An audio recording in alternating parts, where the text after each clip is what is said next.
জেলে না গেলে রসুলের জেলখানার সুন্নতটা আদায় হয় না। আরে কথা কয় না, কথা বুঝতেছেন? এই জন্য যে মৌলবী জেলে যায় এর নেতৃত্বটা মজবুত হয়। আবার রাজনীতির লাইনও যে রাজনীতিবিদ জেলে যায় এর রাজনীতি মজবুত হয়। বলে বার বার কারা নির্যাতিত নেতা, কথা কয় না?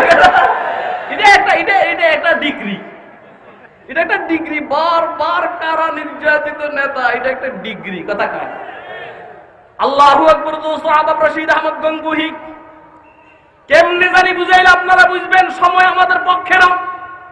রশিদ আহমদ গঙ্গুহি জেলখানায়।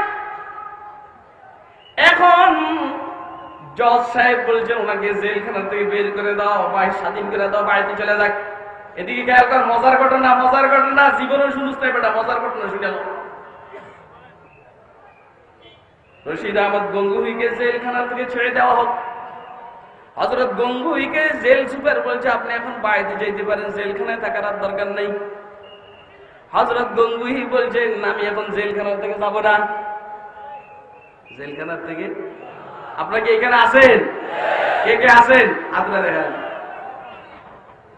এই খেয়াল করেন মজার কথা। আমি যখন, আপনারা তো কি খুশি হবেন জানি না, কারণ এলিমের মজা কিন্তু সবাই পায় না। আমি যখন এই ঘটনা কিতাবের মধ্যে পাইছি, আমার তো খুশিতে লাফাইতে মনে চাইছে। হযরত গঙ্গুহি বলছেন আমি এখন জেলখানা থেকে যাব না। কি লেগে যাবেন না? আপনার সরকার মুক্তি দিয়ে দিয়েছে, আপনি জেলখানা থেকে যাবেন না কেন? হযরত রশিদ আহমদ গঙ্গুহি রাহমাতুল্লাহ বলছেন কে কে কে বলে না কে?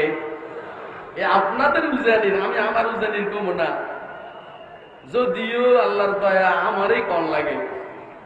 আপনাদের উজানি, আমি আমার কম না, যদিও আসলে আমারই কম লাগে। মাফ করবেন, মাফ করবেন। উজানির কথা সারা বাংলাদেশে বলার মতো লোক কম। সারা বাংলাদেশে ঘুরে ঘুরে উজানির কথা বলার লোক কম। আল্লাহর গোলাম যেইখানে যায় কোনো না কোনো ভাবে উজানির কথা তা সে বলবেই। আপনাদের উজানির বাকারি সাহেব রহমতুল্লাহ আলাইহি, হযরত গঙ্গুহির মজজুব খলিফা, এই গঙ্গুহির কথা বলছি। উনি বলছেন আমি জেলখানা থেকে বের হব না। কেন? আমি একটা লোকের কোরআন শরীফ পড়াইতে আসি, খেয়াল করেন, আমি একটা লোকের কোরআন শরীফ পড়াইতে আসি। জেলখানার মধ্যে একটা মূর্খ লোক কোরআন শরীফ পড়তে জানে না, আমি তাকে কোরআন শরীফ পড়াইতে আসি।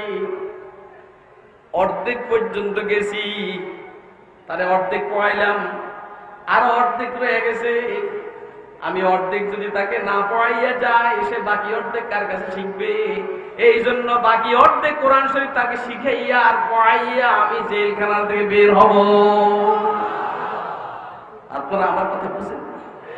দেখছেন নি কোরআন মজিদের খেদমত কি পরিমাণ মূল্যায়ন করেছেন আমাদের মুরব্বীরা।